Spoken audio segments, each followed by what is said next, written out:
2020년도 1월이 지나고 세 달 2월이 시작되었습니다.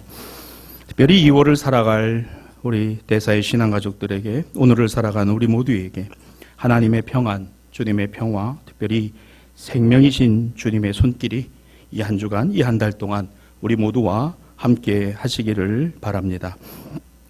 중국의 한 지역에서 처음 발생된 신종 코로나 바이러스, 이제 이 질병이 전 세계를 공포로 몰아넣고 있습니다. 시간이 갈수록 확산 중에 있고 각 나라마다 방역과 예방 치료 대책을 세우고 있습니다. 우리나라도 긴급하게 방역 대책을 세우고 있습니다만 환자 발생은 줄어들고 있지 않고 오늘까지 약 26개 나라에서 환자가 발생했고 사망자도 연일 증가하며 사그라질 줄 모르는 기세로 퍼져 나가고 있습니다. 눈에 보이지 않는 바이러스, 사람의 몸에 침투해서 열을 내고 고열로, 그리고 기침과 가래를 동반하다가 폐로 옮겨져 급성폐렴이 되면 사망에 이를 수 있다고 알려진 이번 질환은 그 명명된 이름에서 알 수 있듯이 신종 코로나 바이러스입니다. 다시 말해 지금까지 인류가 겪어보지 못한 질병, 그래서 신종이라는 겁니다. 당연히 예방을 위한 백신도, 여기에 정확하게 작용하는 치료제도 아직까지 전혀 없는 실정이기에 불안과 두려움은 가중됩니다. 인간이 대단한 것 같지만 아무것도 아닙니다. 눈에 보이지 않는 바이러스, 이 바이러스에 쓰러질 수 있는 것이 우리 육체입니다. 나라와 민족과 피부색과 빈부와 귀천과 성별을 따지지 않습니다. 인간이 이룩한 과학과 기술의 진보, 그리고 의학과 생명공학의 무한한 발전도 소용없습니다. 인간이 이렇게 약합니다. 특별히 육체의 질환과 질병 앞에서는 그 어느 누구도 겸손하지 않을 수 없는 것입니다. 요즘 우리가 언론을 통해, 뉴스를 통해 가장 많이 듣는 말이 있다면 면역이라는 말이 있습니다. 면역. 사전적 정의는 이러합니다. 외부로부터 체내에 세균이나 바이러스 같은 병원체가 침입하지 못하도록 방어하거나 병원체가 침입하더라도 이를 인식하고 저항할 수 있는 능력. 더 구체적으로는 사람이나 동물의 몸 안에 들어온 항원에 대하여 항체가 만들어져서 같은 항원이 침입했을 때 두 번 다시 발병하지 않도록 저항력을 가지는 일, 이것이 면역에 대한 정의입니다. 우리가 알다시피 모든 백신과 치료제는 이 과정을 거쳐서 개발되었어요. 인간은 병에 완벽한 게 아니라 취약하기 때문에 감염이 되고 나서야, 그리고 앓고 나서야 비로소 우리 몸 안에 면역 체계가 형성이 됩니다. 우리 몸 안에 들어온 어떤 질병과 병균을 우리 몸은 스스로가 방어하고 싸울 수 있는 능력이 있습니다. 그런데 이것이 약해지면 면역이 떨어졌다, 저하했다, 이렇게 이야기를 하죠. 때로는 정상적인 내 몸의 세포도 적으로 인식하고 나쁜 항원으로 인식해서 공격하는 질환을 자가 면역 질환이라고 하는 이유가 여기에 있습니다. 우리 몸에 들어와 있는 병균, 그런데 단 한 번도 경험해보지 못한 병균이 들어와 우리 몸이 당황합니다. 그리고 어떻게 해야 될지 우왕좌왕합니다. 사실 우리가 지금 사용하고 있는 모든 예방 목적의 항체는 이 과정을 거쳐서 만들어졌습니다. 누군가가 먼저 아팠고, 누군가가 먼저 이 질병을 겪었으며, 누군가가 이 질병 가운데 고통을 겪고 나서 거기에서 얻어진 추출물을 가지고 배양해서 예방 백신도 만들고 치료제도 만드는 것이 우리 인간의 의학 기술이기도 합니다. 이번에 이 신종 코로나 바이러스도 지금 각 나라에서 그 질환을 앓고 질병을 앓고 있는 사람들의 몸에서 추출한 그 바이러스를 가지고 배양을 하고 또 여기에 예방약과 치료제를 만들기에 노력하고 수고하고 있는 것을 우리가 언론을 통해 듣게 됩니다. 나오겠죠. 예방약이 나오고 치료제가 나올 것입니다. 다만 시간이 걸릴 것입니다. 이것이 나왔다고 해서 완벽할까요? 오늘 이 신종 코로나 바이러스와 다르게 미국 북부 지역 전체에 올 겨울에 독감으로 세상을 떠난 분이 9천 명이 넘습니다. 1만 명에 가까운 사람들이 독감으로 세상을 떠났습니다. 감기보다 좀 더 독하다는 독감. 여기에는 백신도 있고 치료제도 있습니다. 그러나 이러한 약을 만들었다고 해서 우리 몸이 다 여기에 반응하고 치료받는 것 아니라는 것 우리가 알게 됩니다. 이렇게 우리는 약해요. 오늘 본문을 봅니다. 본문은 예수님의 팔복선언입니다. 저는 오늘 이 말씀을 여러분에게 구구절절 강해하려고 하지 않습니다. 오늘 이 말씀 전체를 보고 그리고 구약과 신약에 제시된 본문의 말씀을 통해서 생각해 보려는 주제가 있습니다. 여기 팔복에 예수께서 언급하신 사람들과 그들이 받아야 될 복은 우리가 쉽게 동의할 수 있는 내용이 아니라는 것입니다. 주님이 언급하신 사람들, 그들은 누구입니까? 그저 가진 것 없고 힘없고 나약하고 어떤 상황과 순간에 또 다른 사람들로 인해서 손해보고 살아가는 사람들이라고 우리는 생각하지 않을 수 없습니다. 가난한 자, 애통하는 자, 온유한 자, 의에 줄이고 목마른 자, 긍휼히 여기는 자, 마음이 청결한 자, 화평케 하는 자, 의를 위하여 핍박을 받는 자는 오늘날 이 세상을 살아가기에 정말 힘든 사람들입니다. 이렇게 살아서는 우리 똑똑하게 세상 살아갈 수 없어요. 누가 이렇게 살아갑니까?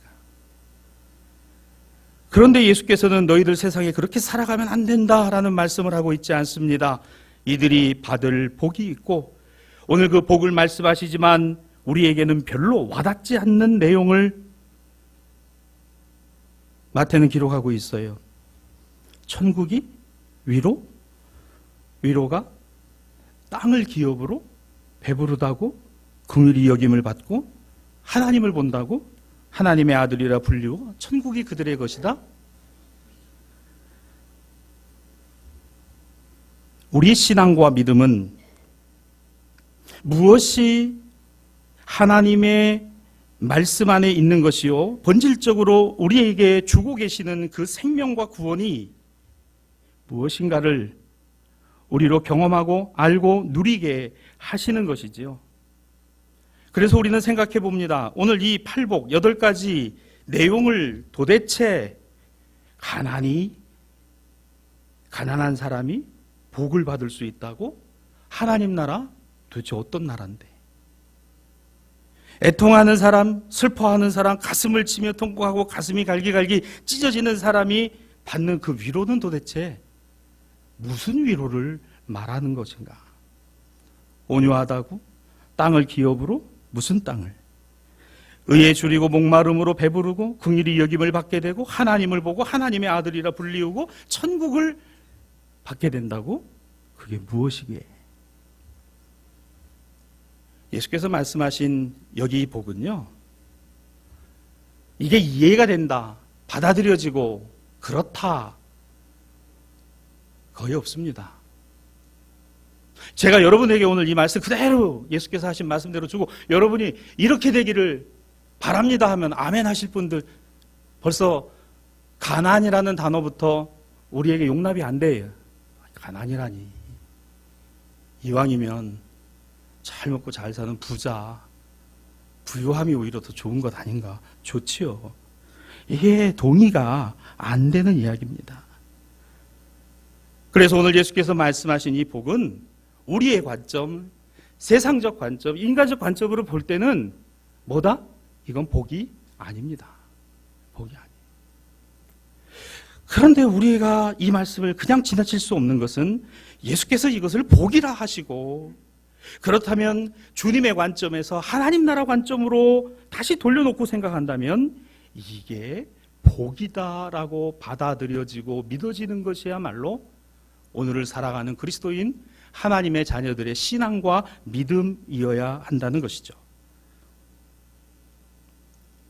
젊은이들이 우리 흔히 쓰는 말 가운데 이런 말이 있어요. 루저라는 말이 있습니다. 여러분 아마 들어보셨을 거예요. 루저. 이게 영어 단어인데요. 뜻은 이런 겁니다. 손해보는 사람, 실패자. 그래서 이걸 루저라고 이야기를 합니다. 이 영어에 있는 그 하나의 고유 명사예요. 실패자, 손해보는 사람.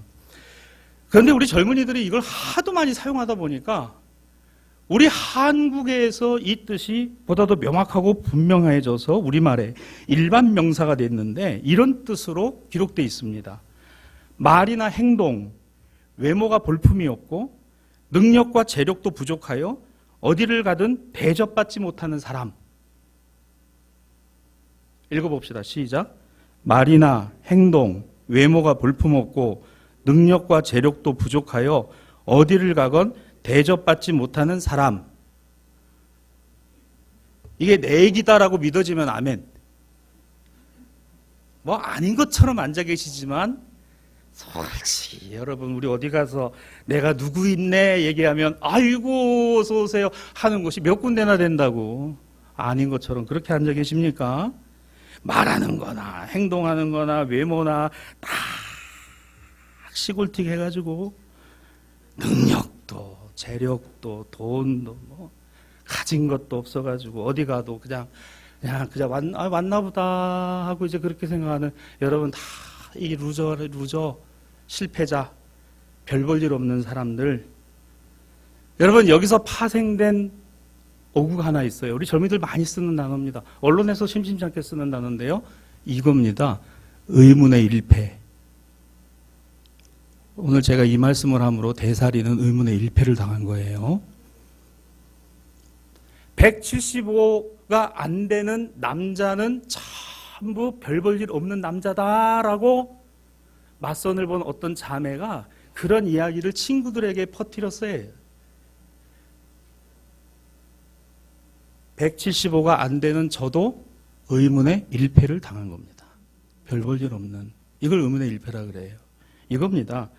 의도하지 않게 다른 사람과 비교되어 손해를 입거나 피해를 받았다고 여겨지는 상황. 참 이런 말들이 전부 우리나라 안에서 통용되고 있고 이게 아예 이렇게 사전적 정의로 나와 있다는 것은 이렇게 많이 쓰고 사용하고 있다는 것이에요. 여러분 젊은이들이 루저라고 여겨지는 거 싫어합니다. 루저가 되기를 싫어해요. 루저가 아니기를 원합니다. 그니들 옛날에 저희들 세대 때는 소위 줄을 얘기를 했어요. 동아줄이냐 썩은 밧줄이냐. 요즘 아이들 젊은이들 그래요 여러분 말씀하셨듯이 흙수저냐 금수저냐 그거 이야기합니다. 루저는요 흙수저예요. 가진 것도 없이 태어난 거예요. 금수저는요 재벌집 딸로 태어나든지 우리나라 권력자의 딸로 태어나면 됩니다. 그래서 주식 3%만 있어도 항공사 운영하고요. 그럼요. 부모 서울대 출신 교수 부부 만나면요 표창장도 받고 그래요. 금수저면 금수저. 그리스도인은 이 현실과 삶에서 우리가 직시하고 우리 신앙과 믿음으로 직시하는 게 뭔지 아세요? 예수 그리스도와 십자가와 고난과 죽으심입니다. 이걸 우리가 직시해요. 얼마나 괴리감이 있는지 아십니까? 세상에서는 루저로 살지 말라 그럽니다. 실패자 되지 말라 그래요. 성공자가 되라 그럽니다. 오늘 가능하면 자식들에게 금수저 물려주고 싶은 것이 부모들의 마음이고 그게 통용되는 세상이 지금의 세상이에요. 이게 정상입니까? 이건 비정상이에요. 근데 이걸 정상인 것처럼 생각을 해요. 이게 맞다라고 생각을 합니다. 거기에 실족한 99명은 전부 루저고 실패자인 거예요. 도대체 기준이 뭡니까?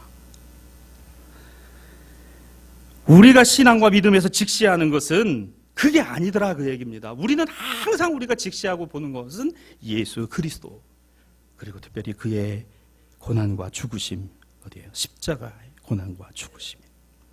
하나님의 아들이 인간이 되셨습니다. 루저가 되셨어요. 세상을 구원할 구원자가 세상의 권력과 권세에 의해서 죽임을 당했습니다. 루저가 되셨어요. 예수님은 인간적으로는 루저였습니다. 실패자였습니다. 사람들은 이야기도 합니다. 네가 하나님의 아들이면 십자가에서 내려와봐.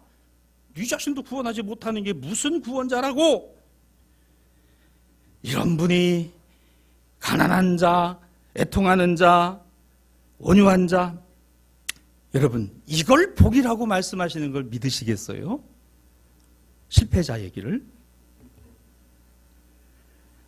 흡사 이분의 메시지가 오늘 이 팔복선언이 실패자의 자기 위로 자기 변명처럼 들리지 않습니까? 충분히 그럴 수 있다고 생각합니다. 여러분, 그 이상하지 않아요. 그러나 여러분, 우리가 오늘 이 말씀을 통해서 제1독서와 제2독서에 연결된 말씀 전체를 한번 놓고 생각을 해보면 오늘 그 메시지가 보다도 분명하고 정확하게 우리에게 다가옴을 느낍니다. 사도 바울은 제2독서의 본문인 고린도전서 1장 18절에 이 십자가에 관하여 멸망하는 자들에게는 미련하나 구원받는 우리에게는 하나님의 능력이다. 에이, 그 바울이 그게 뭐 배운 것도 없고 가진 것도 없고 별 볼 일 없는 유대 변민이니까 뭐 무식해서 이런 소리 했나 보다 라고 여기시는 분은 이 자리에 아무도 안 계세요. 배울 만큼 배웠고 가질 만큼 가졌고 그의 위치나 그의 학식과 명망은 온 유대를 뒤흔들었어요. 그는 당대의 율법학자들에게 율법을 배운 사람이고 로마의 시민권을 가진 사람이고 권세와 권력도 나름대로 로마 시민으로 나는 황제에게 재판을 받겠다라고 당당하게 말할 수 있는 그런 정도의 사람이 십자가를 두고 이렇게 말합니다. 멸망하는 세상에서는 미련하게 보이나 구원받는 우리에게는 그게 하나님의 승리, 하나님의 능력. 내가 가난해도 마음이 찢어지게 아픈 상황이 와도 이게 하나님의 능력, 하나님의 역사. 이게 믿음이에요. 이게 신앙이고. 믿습니까, 여러분? 이어지는 고린도전서 1장 24절입니다. 바울은 한 걸음 더 나갔어요. 오직 부르심을 받은 자들에게 유대인이나 헬라인이나 그리스도 하나님의 능력이요 하나님의 지혜라. 그거 하나님의 능력이고 하나님의 지혜야.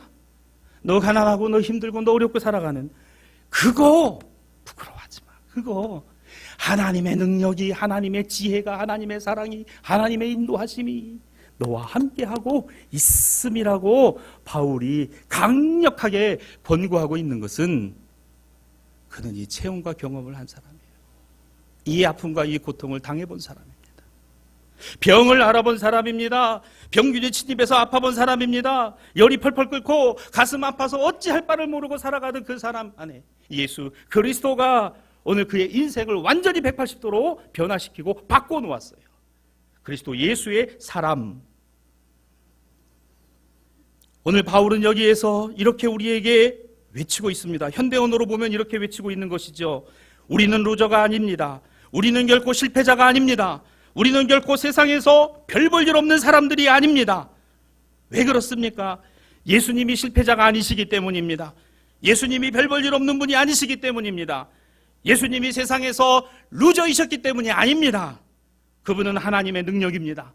그분이 하나님의 지혜입니다. 그분이 하나님의 권능입니다. 이걸 말이죠. 그러니까 여러분, 우리가 이게 쉽게 다가오지 않는 것이 있어요. 세상에서 가르쳐주고 세상에서 보여주는 게 다라고 생각하거든요. 이건 전혀 다른 세계입니다. 성경은 이 전혀 다른 세계를 하나님 나라라고 말합니다. 킹덤 오브 갓, 하나님의 권능, 하나님의 통치, 하나님의 지혜, 하나님의 섭리, 하나님의 인도하심이 오늘 광범위하게 미치는 그 모든 영역과 권역을 하나님 나라, 하나님 나라. 여러분, 교회 평생 다니면서도 이거 모르고 교회 다니는 분들 많아요. 이게 경험하지 못하는 거예요. 그저 세상에 있는 가치관만 가지고 보는 거라. 여러분, 이걸 무시할 수는 없어요. 그러나 그게 다가 아니라는 거예요. 예수님과 제자들, 사도 바울과 초대교회에 살았던 시대에는 어때였습니까? 로마 제국과 유대교가 승리의 나팔을 불었어요. 그리스도 교회와 예수의 복음은 실패자와 패배자와 낙오자로 낙인 찍었고 오늘 그것은 별 볼 일 없는 것이라고 여겼습니다.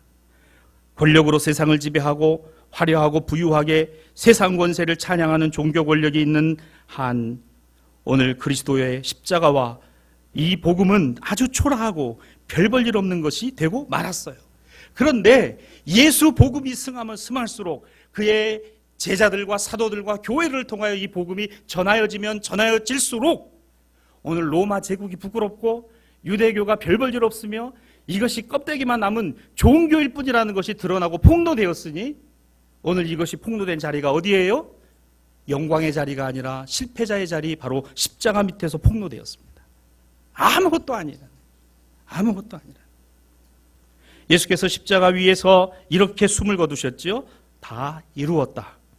세상의 모든 권세를 뒤엎는 능력, 하나님 영광의 권세, 오직 주님만이 왕 중의 왕이요 왕의 왕 되심을 선포하는 교회와 주의 제자들은 세상에서 볼 때는 루저였고 루저를 따르는 실패한 인생들이고 별 볼 일 없는 것처럼 보였지만, 그러나 그 세상을 위로하고 그 세상을 치유하는 능력을 하나님과 예수 그리스도로부터 힘입었다는 것을 교회는 우리에게 증언하고 있다는 것입니다.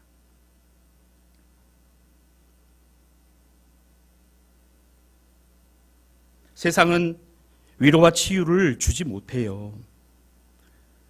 정치는 우리에게 구원을 주지 못합니다. 정치인은 구원자가 아닙니다.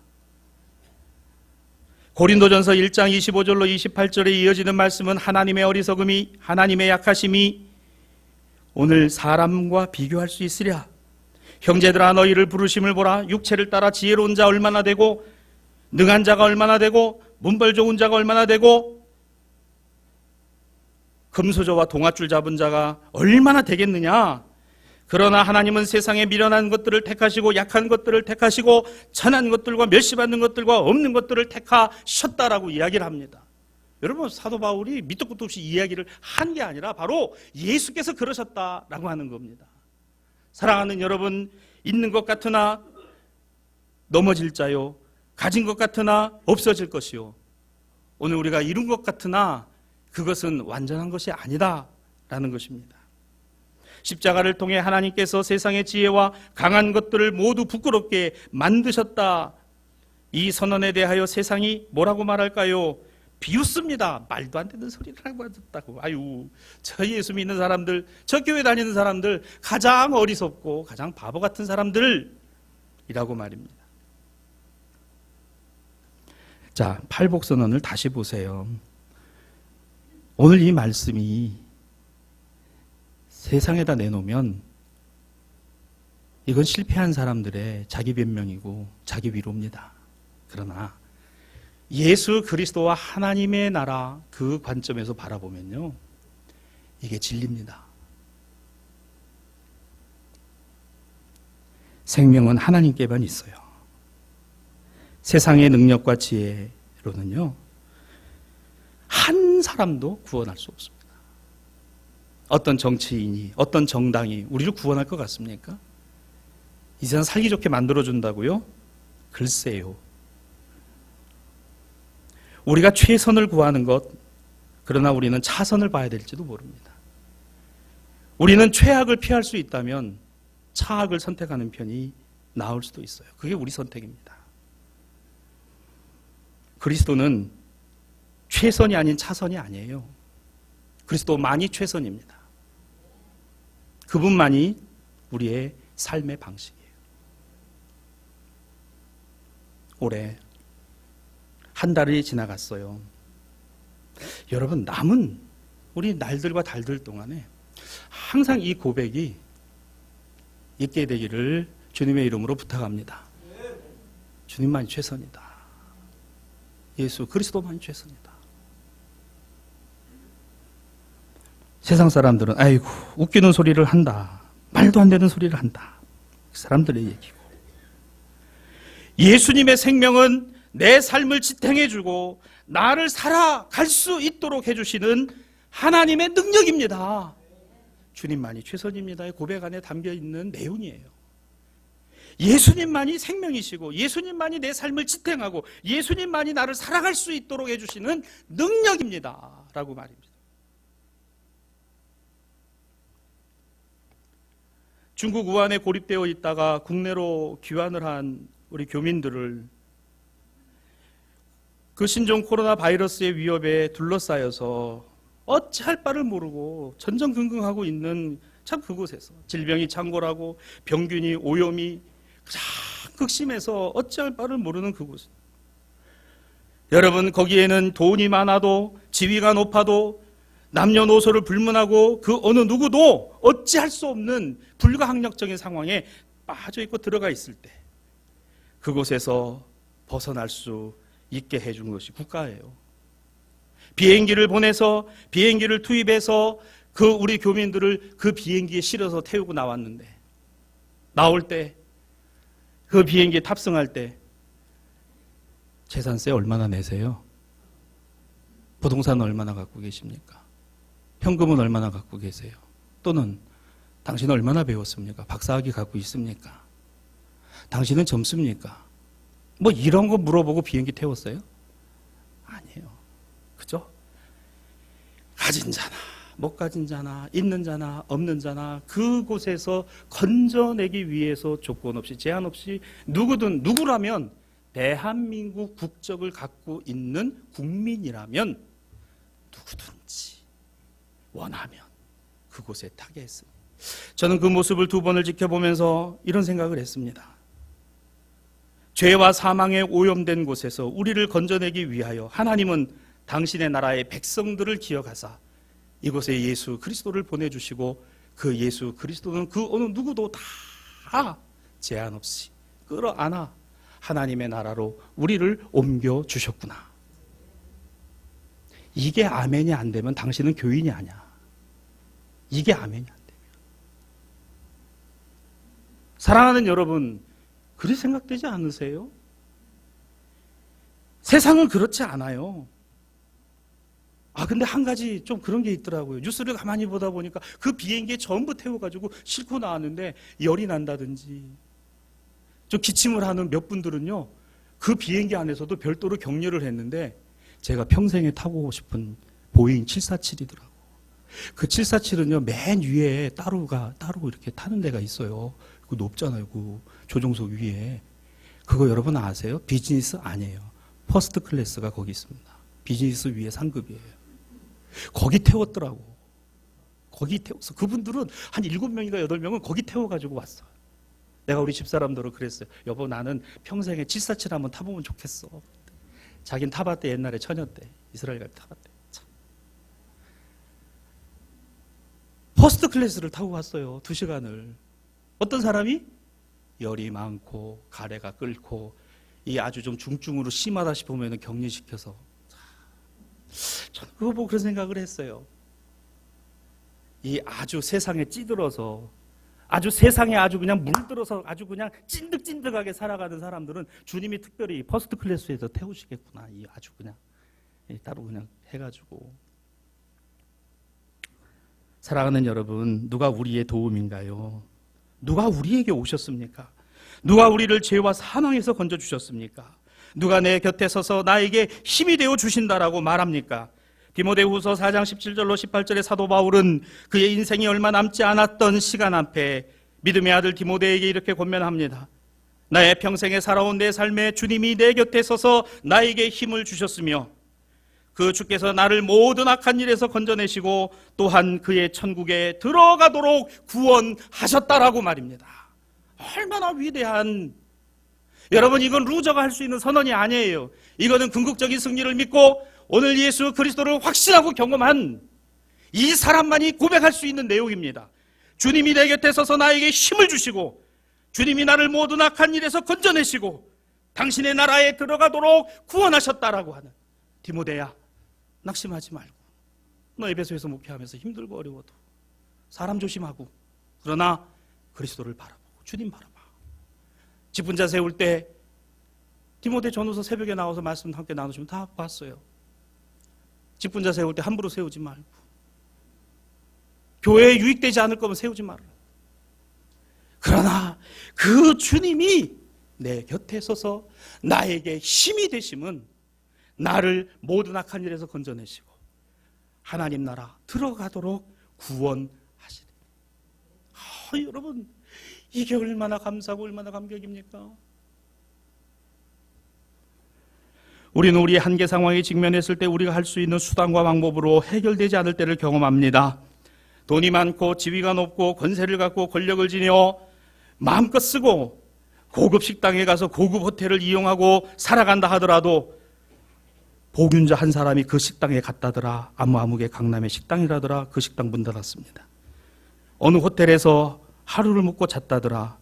그 호텔 문 닫았어요. 아무도 안 가요. 여러분, 어떤 지위를 갖고 어떤 권세를 갖고 얼마만큼의 물질을 갖고 있느냐가 우리에게 기쁨이 되고 우리에게 슬픔이 되는 일이 되지 마시기를 주님의 이름으로 축복합니다. 조금 불편하고 조금 사람들이 뭐 별거 가지고 없는 사람들인데 그래 그러거나 말거나 나는 나를 구원하사 하나님 나라로 옮기신 내 곁에 서서 나를 도우시는 분이 계시니 예수 그리스도시다. 그분이 나를 안아주시고 그분이 나를 감싸주시고 그분이 나를 건져주셨는데. 말씀을 정리합니다. 사랑하는 신앙가족 여러분, 죄와 사망의 골짜기에서 그곳에서 우리를 건져 내어주신 예수 그리스도는 하나님이 그 아들을 우리에게 값없이 조건 없이 보내주심 때문이었어요. 우리는 세상의 죄와 악과 끊임없이 싸워야 할 영적 항체를 지내야 합니다. 여기에 물들어 시름시름 앓다가 형편없는 인생으로 마무리해질 것이 아니라 복음의 항체를 갖고 믿음의 항체를 갖고 다시 그러한 시험이 오고 그런 어려움이 올 때 맞서 싸워 이겨내야 할 줄로 믿습니다. 실패하고 낙심하고 세상에서 별 볼 일 없는 인생이야 라고 말하는 그들 앞에서 예수께서는 너희가 다 내게로 오라. 수고하고 무거운 짐진 자들아 내가 너희를 쉬게 하리라. 오늘 그 예수 생명을 덧입고 예수 생명의 영적 항체를 지져서 오늘 이 면역을 갖고 세상의 실패자, 우리는 실패자 아니에요. 세상이 우리로 나고자, 우리는 나고자가 아닙니다. 왜? 내 곁에 주님이 서 계시고 나와 함께 하시는데. 2700년 전에 미가 선지자는 이렇게 다독여 주었어요. 미가서 6장 8절입니다. 사람아, 주께서 선한 것이 무엇임을 너에게 보이셨지 않느냐? 여호와께서 내게 구하는 것이 무엇이더냐? 정의를 행하라, 인자를 사랑하라, 겸손하게 내 하나님과 함께 살아가라, 함께 행하라. 주님이 내 곁에 서 계시니 하나님과 함께 행하는 내 곁에 서서 계신 주님과 그 주님과 함께 매일의 삶의 걸음을 걸어가는 우리 사랑하는 대사의 모든 신앙가족들이 다 되시기를 주님의 이름으로 간절히 축원합니다.